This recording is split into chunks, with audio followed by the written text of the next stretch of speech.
Reporter big breaking. Kochi mayor VK മിനിമോൾക്കെതിരായ അഴിമതി അന്വേഷണത്തിലെ നിർണായക രേഖകൾ റിപ്പോർട്ടർ പുറത്തുവിടുകയാണ്.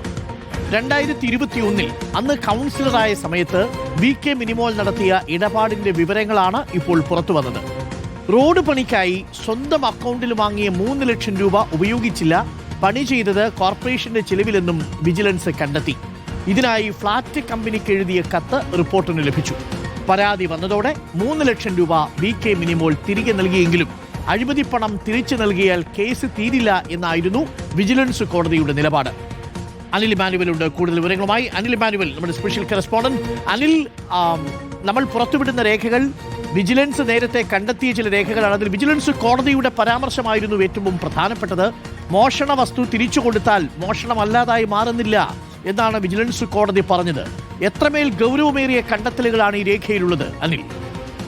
അരുൺ, ഇത് അതീവ ഗൗരവമുള്ള കാര്യം തന്നെയാണ്. അതായത് വളരെ വ്യക്തമായി തെളിവുള്ള ഒരു കേസ് എന്ന് തന്നെ ഇതിനെ പറയണം. വിജിലൻസ് കേസ് രജിസ്റ്റർ ചെയ്യാൻ തയ്യാറായിട്ടില്ലെങ്കിൽ പോലും ഇത് VK മിനിമോൾക്ക് കുരുക്കാകുമെന്നുള്ള കാര്യത്തിൽ ഉറപ്പാണ്. വിജിലൻസ് ഒരു പരിധിവരെ അവരെ സഹായിക്കാൻ ശ്രമിച്ചിട്ടുണ്ട് എന്നാണ് ഇതിലെ പരാതിക്കാരുടെ ആരോപണം. ഈ വിജിലൻസ് സമർപ്പിച്ച 2022 വിജിലൻസ് സമർപ്പിച്ച പ്രാഥമിക അന്വേഷണത്തിന്റെ റിപ്പോർട്ട് പരിശോധിക്കുമ്പോൾ അത് ശരിയാണെന്ന് നമുക്കും തോന്നാം. കാരണം അവർ പറഞ്ഞ ന്യായം, ഈ തുക, അതായത് കേസിന്റെ പശ്ചാത്തലം കൂടി ഒന്ന് പറഞ്ഞു വരാം. അതായത് 2008-2009 കാലഘട്ടത്തിലാണ് KG ഓക്സ്ഫോർഡ് സിംഫണി അപ്പാർട്ട്മെന്റ്സ് എന്ന ഫ്ളാറ്റ് സമുച്ചയം പാലാരിവട്ടം കളവത്ത് ക്രോസ് റോഡിൽ പണിയാൻ ആരംഭിക്കുന്നത്. അപ്പോൾ ആ കാലത്ത് തന്നെ ഈ നിർമ്മാണവുമായി ബന്ധപ്പെട്ട് വലിയ വാഹനങ്ങൾ കയറിയിറങ്ങി റോഡ് തകരാൻ സാധ്യതയുണ്ട് എന്ന് റെസിഡൻസ് അസോസിയേഷൻ അംഗങ്ങൾ ആശങ്ക പ്രകടിപ്പിച്ചതോടെ അത് പരിഹരിക്കാനായി അവരുടെ അക്കൗണ്ടിൽ അവരുടെയും കമ്പനിയുടെയും കൂടെ സംയുക്ത അക്കൗണ്ടിൽ ഈ കമ്പനി, ഫ്ളാറ്റ് നിർമ്മിക്കാൻ ഉദ്ദേശിച്ച കമ്പനി 5 ലക്ഷം രൂപ ഡെപ്പോസിറ്റ് ചെയ്യുന്നു. അത് ആവശ്യം വരുമ്പോൾ എടുത്ത് ഉപയോഗിക്കാം എന്നുള്ള കണ്ടീഷനിലായിരുന്നു. പിന്നീട് 2015 ഈ ഫ്ളാറ്റിന് നിർമ്മാണം പൂർത്തിയാകുന്നു. 2018 പിന്നീട് അപ്പോഴേക്ക് റോഡ് താറുമാറായി കഴിഞ്ഞു. അത് പുനർനിർമ്മിക്കാൻ തീരുമാനിക്കുന്നു. 2018 കൗൺസിലറായ VK മിനിമോൾ മുൻകൈയെടുത്ത് 2018 നവംബറിൽ ഒരു യോഗം വിളിച്ചു ചേർക്കുന്നു. റെസിഡൻസ് അസോസിയേഷൻ യോഗം വിളിച്ചു ചേർക്കുന്നു. അതിനുശേഷം അവരെ അറിയിക്കുന്നു ഇക്കാര്യത്തിൽ നമുക്ക് ഉടനെ ഇത് എല്ലാ പിന്തുണയും വാഗ്ദാനം നൽകുന്നു. അതിനുശേഷം അവർ പറയുന്നു ഈ റോഡ് പുനർനിർമ്മിക്കാൻ കോർപ്പറേഷൻ തീരുമാനിച്ചിട്ടുണ്ട്, ടാർ ഇടാനാണ് അവരുടെ പദ്ധതി. അപ്പോൾ അതുകൊണ്ട് തന്നെ നമുക്കിത് ടൈലിട്ട് ഭംഗിയാക്കാം. അതിന് ഈ കമ്പനി ഡെപ്പോസിറ്റ് ചെയ്യുന്ന 5 ലക്ഷം രൂപ എൻ്റെ അക്കൗണ്ടിലേക്ക് തരണമെന്ന് ആവശ്യപ്പെടുന്നു. അത് പ്രകാരം പഞ്ചാബ് നാഷണൽ ബാങ്കിൽ ഡെപ്പോസിറ്റ് ചെയ്തിരുന്ന ഈ എമൗണ്ട്, ഈ 5 ലക്ഷം രൂപ തിരികെ വീണ്ടും കമ്പനിയുടെ സ്വന്തം അക്കൗണ്ടിലേക്ക് അയക്കാൻ റെസിഡൻസ് അസോസിയേഷനുകൾ ബാങ്കിന് കത്ത് കൊടുക്കുന്നു.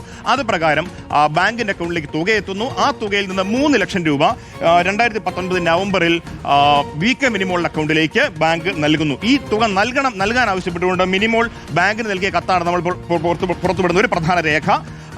അതിന് തൊട്ടു പിന്നാലെ തന്നെ ബാങ്ക് ഈ തുക നിങ്ങളുടെ അക്കൗണ്ടിലേക്ക് ട്രാൻസ്ഫർ ചെയ്തുകൊണ്ട് ചെക്ക് നൽകിയിട്ടുണ്ടെന്ന് അറിയിച്ചുകൊണ്ട് അവർക്കൊരു കത്ത് നൽകുന്നു. ഈ 2 രേഖകളാണ് നമ്മളിപ്പോൾ സ്ക്രീനിൽ കാണുന്നത്. ഇത് പ്രകാരം ആ 3 ലക്ഷം രൂപ ഉപയോഗിച്ച് അവിടെ നേരത്തെ തന്നെ പണിയാൻ തീരുമാനിച്ച കോൺട്രാക്ടറെ കൊണ്ട് വളരെ മനോഹരമായി ടൈലിട്ട് ഭംഗിയാക്കാൻ നമുക്ക് ഏർപ്പാട് ചെയ്യാമെന്ന് മിനിമോൾ ഉറപ്പ് നൽകുന്നു. 2019 വർക്ക് തുടങ്ങുന്നു. 2020 ജനുവരി ആകുമ്പോഴേക്ക് ഈ വർക്ക് കഴിയുന്നു. പക്ഷേ ഇതിനുശേഷം ബാക്കിയുള്ള 2 ലക്ഷം രൂപ തന്റെ അക്കൗണ്ടിലേക്ക് നൽകണമെന്ന് കൗൺസിലർ ആവശ്യപ്പെടുന്നു. അത് പക്ഷേ റെസിഡൻസ് അസോസിയേഷൻ നൽകിയില്ല. അതിന് പകരം അവർ വിവരാവകാശ നിയമപ്രകാരം ചില രേഖകൾ കോർപ്പറേഷൻ ശേഖരിച്ച് പരിശോധിക്കുന്നു. അപ്പോഴാണ് മനസ്സിലാവുന്നത് ഒരു പൈസ പോലും മറ്റാരുടെയും കയ്യിൽ നിന്ന് കോർപ്പറേഷൻ ഇതിനായി വാങ്ങിയിട്ടില്ല എന്ന് മറുപടി കൊടുക്കുന്നു. അതായത് ഒരു NGO മറുപടിയിൽ പറഞ്ഞ ഇങ്ങനെയാണ്, ഒരു വ്യക്തിയുടെ കയ്യിൽ നിന്നോ NGOയുടെ കയ്യിൽ നിന്നോ അല്ലെങ്കിൽ സംഘടനയിൽ നിന്നോ കമ്പനിയിൽ നിന്നോ ഒരിടത്തു നിന്നും ഒരു പണവുമില്ല. കോർപ്പറേഷന്റെ ഫണ്ടിൽ നിന്ന് തന്നെയാണ് ഇതിനുള്ള ചെലവെല്ലാം കണ്ടെത്തിയിരിക്കുന്നത്. കോർപ്പറേഷൻ മറുപടി നൽകി. ഇതോടെയാണ് ഈ 3 ലക്ഷം രൂപ എവിടെ പോയി എന്ന് അവർ അന്വേഷിക്കാൻ തുടങ്ങുന്നത്. പിന്നീട് VK മിനിമോൾക്കെതിരെ പരാതി വരുന്നു. പരാതി വന്ന് ആദ്യം വിജിലൻസ് ഡയറക്ടർക്ക് പരാതി പോകുന്നു. പിന്നീട് ഒരു മാസത്തിനുള്ളിൽ മൂവാറ്റുപുഴ വിജിലൻസ് കോടതിയിലേക്ക് പരാതി എത്തുന്നു. അതിനുശേഷം വിജിലൻസ് ഡയറക്ടറുടെ ഉത്തരവ് വരുന്നു. എറണാകുളം റേഞ്ച് SP അന്വേഷണത്തിന് നടപടി തുടങ്ങുന്നു. ഇതിന് ഒരു മാസത്തിനുള്ളിൽ 2021 ഫെബ്രുവരിയിൽ VK മിനിമോൾ ഈ തുക തിരികെ റെസിഡൻസ് അസോസിയേഷൻ അക്കൗണ്ടിലേക്ക് തിരികെ നൽകുന്നു.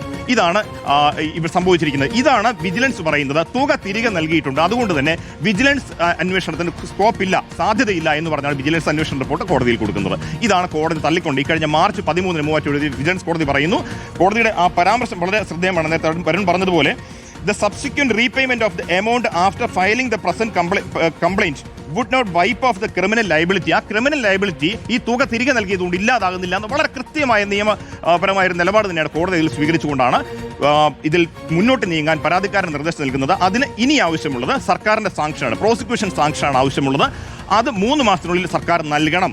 ഇനി സർക്കാർ മാറി വരികയാണെങ്കിൽ അല്ലെങ്കിൽ സർക്കാർ തുടരുകയാണെങ്കിൽ എന്താകും സർക്കാരിന്റെ നിലപാട് എന്നുള്ളതിൽ ഏറ്റവും പ്രധാനമാണ്. പ്രത്യേകിച്ച് നമ്മൾ ആലോചിക്കുന്ന LDF സർക്കാരിന്റെ കീഴിലെ വിജിലൻസ് ആണ് VK മിനിമോൾക്കെതിരെ ഇത്ര ഗുരുതരമായ ഇത്ര പ്രത്യക്ഷത്തിൽ തെളിവുള്ള ഒരു കേസ് വരുമ്പോൾ അവർക്ക് അന്വേഷണമേ ആവശ്യമില്ല എന്ന നിലപാടെടുത്തുകൊണ്ട് കോടതിക്ക് റിപ്പോർട്ട് നൽകിയിരിക്കുന്നത്. അരുൺ, അത് വളരെ പ്രധാനമാണ്. വളരെ പ്രധാനപ്പെട്ട കാര്യം.